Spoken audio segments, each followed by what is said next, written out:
The afternoon sun is unforgiving. Heat rises from the earth in shimmering waves, blurring the horizon. Even standing still feels exhausting. Every breath tastes dry. Somewhere ahead, the antelope is running again, not because the hunters are close, because it knows they are still there. Hours have passed since the chase began.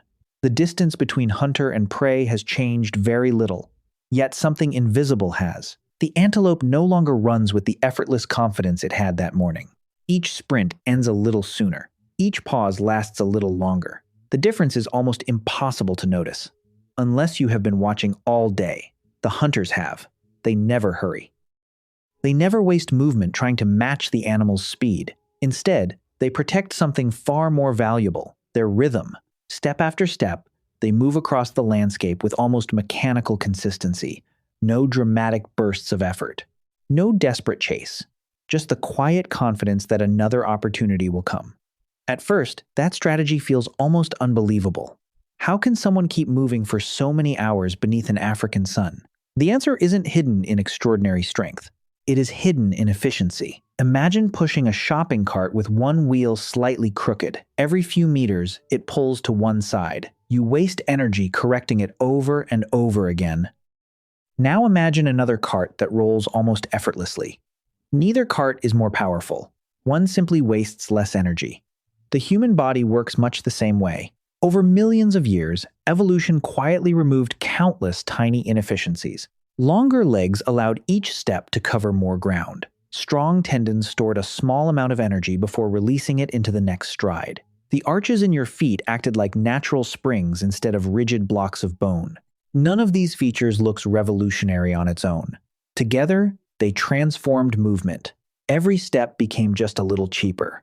That may not sound impressive until you repeat it tens of thousands of times. Nature often rewards small savings more than dramatic gains. A tiny improvement repeated all day can outperform a spectacular ability that lasts only a few minutes. The hunters understand this without calculating a single number. They know that panic is expensive. Consistency is not. The antelope sprints once more. Dust erupts beneath its hooves as it disappears across another stretch of open grassland. For a moment, it looks untouchable. It probably is. Right now. The hunters never argue with that reality. They simply wait for the next moment. And eventually, it arrives. The animal slows. Not because it wants to, because it has to. Every powerful sprint comes with a price.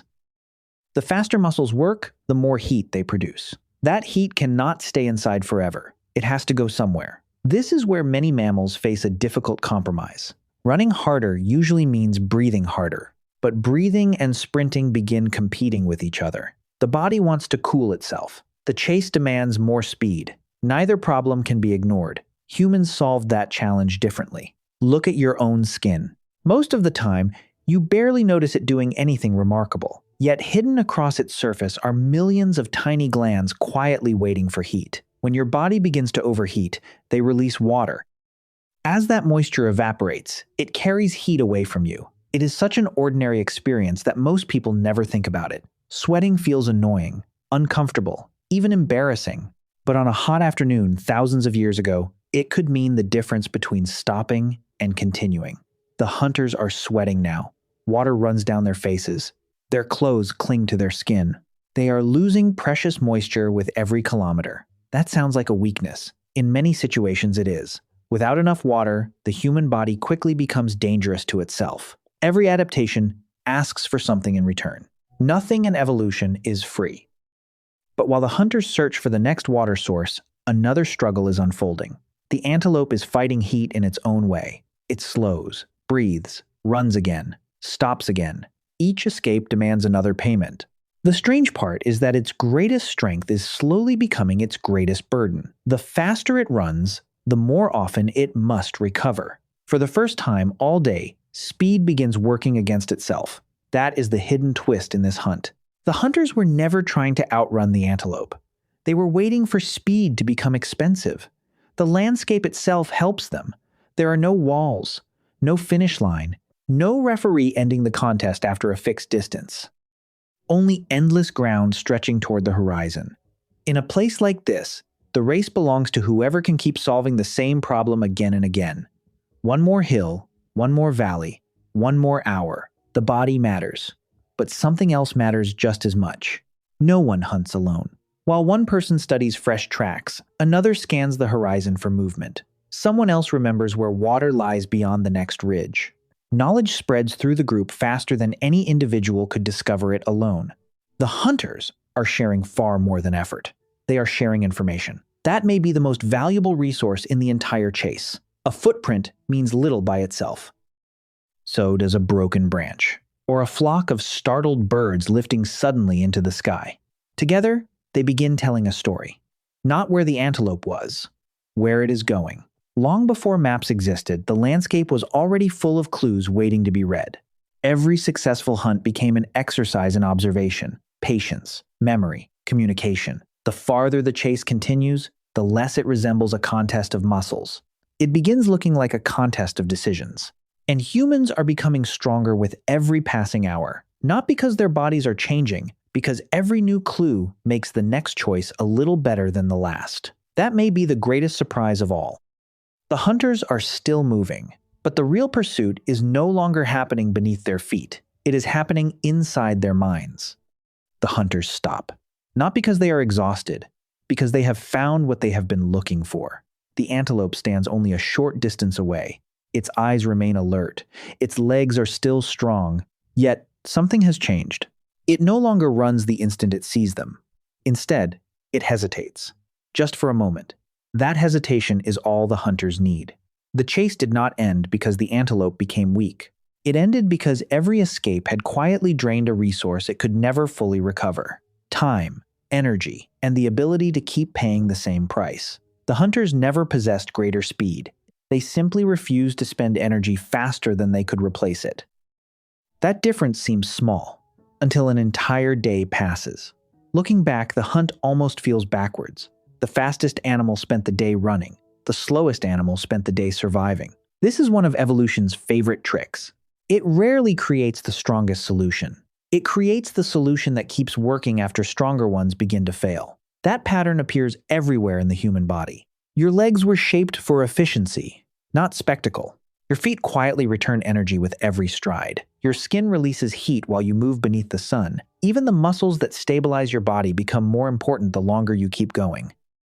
None of these adaptations turns you into the fastest creature on Earth. Together, they create something far more unusual, a body that becomes more valuable as the challenge grows longer. But the body alone never explains humanity. Imagine sending those same hunters into the savanna without memory, without language, without the ability to share what they noticed.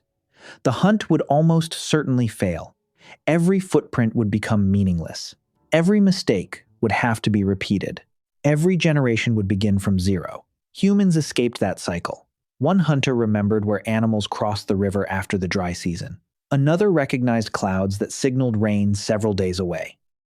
Someone else noticed that frightened birds often revealed hidden movement below. Those discoveries did not disappear when the day ended. They became knowledge. Knowledge became tradition. Tradition became culture.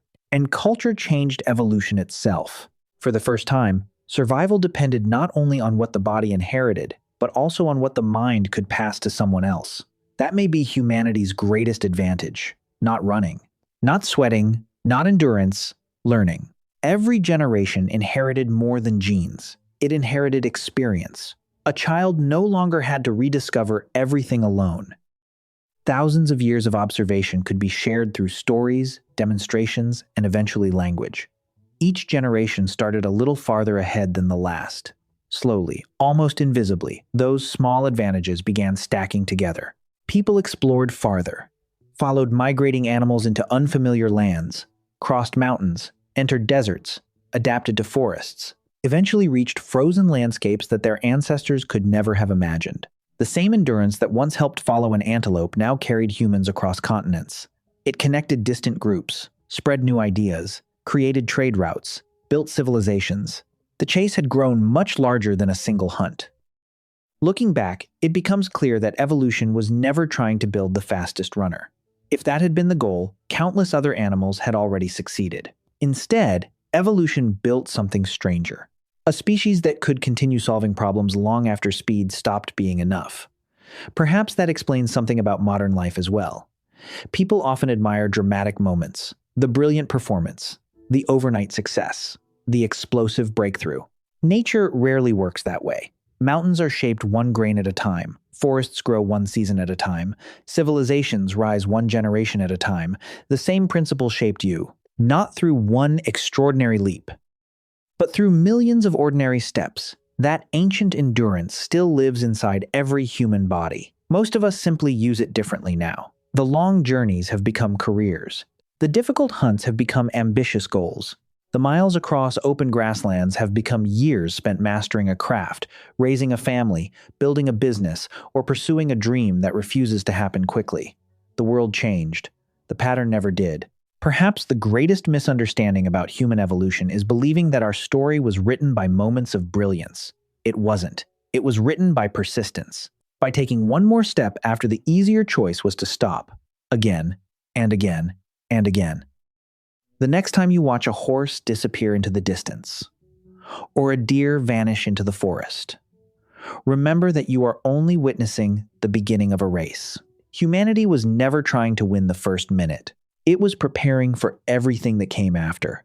Because in nature, and perhaps in life itself, the winner is not always the fastest.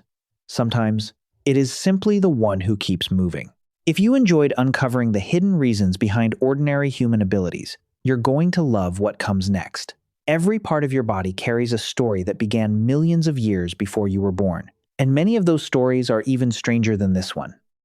So subscribe and join us as we uncover the forgotten science, hidden history, and remarkable evolution that shaped the human experience. Because the more closely you look at humanity, the more extraordinary ordinary becomes.